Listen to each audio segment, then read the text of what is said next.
Njagala kwebaza bannayuganda okuviira ddala ku mukulembeze w'eggwanga omukwano gwe bandaze kubanga amasimu ndowooza ne messages byo biyitiridde obungi era ebyo byonna nga biraga mukwano njagala nnyo okubebaza.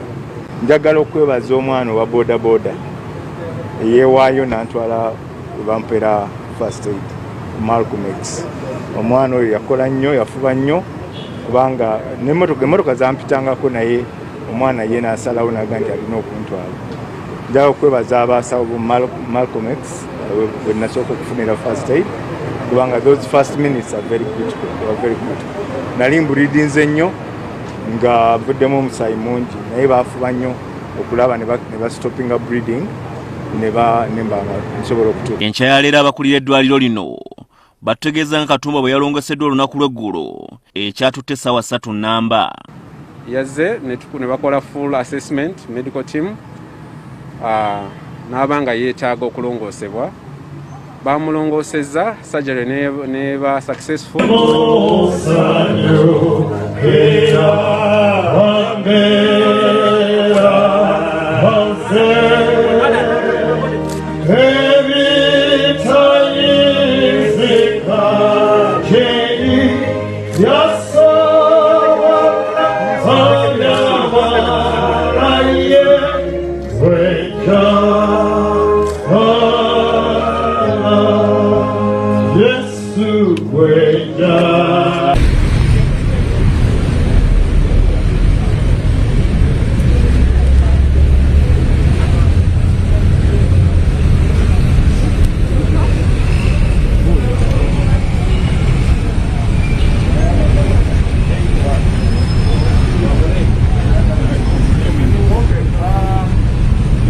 Ladies and gentlemen, we got only 2 minutes.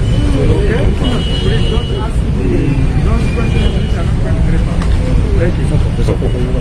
Yes.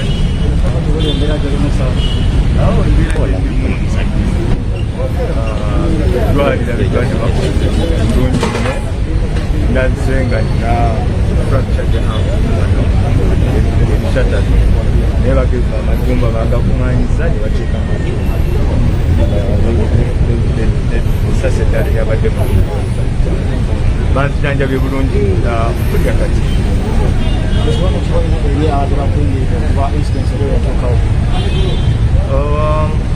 njagala kubazaamu maanyi mukama akinkole mukama akikoze nenvaayo nga ndi mulamu.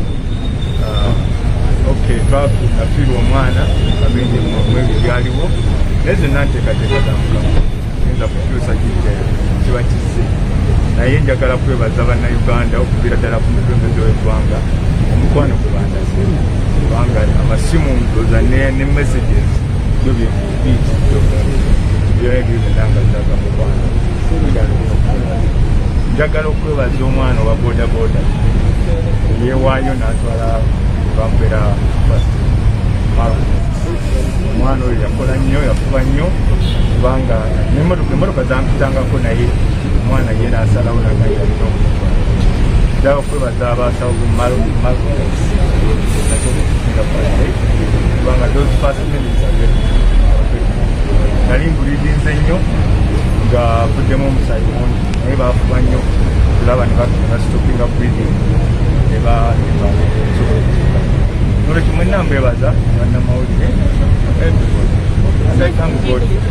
I found a brief in English. Lyasigaddemu abasawo bagambye litandika kuyita amaziga. Brief in English, I found it. Brief in English. Well, the message what I can say is that I'm much better now. Thanks to the medical team here, they have done everything they could and they have been able to patch up my left arm which had been shattered, and now I'm okay. They removed one bullet from the right hand and they have said now I can go home and do the treatment. Of course the incident was very unfortunate. I don't know the motive of those people. It's difficult. I can't tell what their motive was. But all in all, of course, we lost 2 innocent lives. My daughter, very innocent girl that we had, and my driver, these innocent citizens who are lost in that gruesome murder. but I hope that one day, one time, it will be found. I want to give thanks to, first of all, as I said, the medical team here, the plan for how they received me and how they have handled me all the time. I give thanks to the Malcolm X team, which stabilized me from the scene of crime. And I also want to thank the Boda Boda boy, the guy who volunteered to take me to the hospital. Because he even reached a level of saying, if you don't jump on it, I'll force you to take it. I want to thank you. So thank you very much, people. Thank you. And I want to thank all the Ugandans. I thank the Ugandans. I thank all right from my president for being there for me every time, giving me calls and sending messages.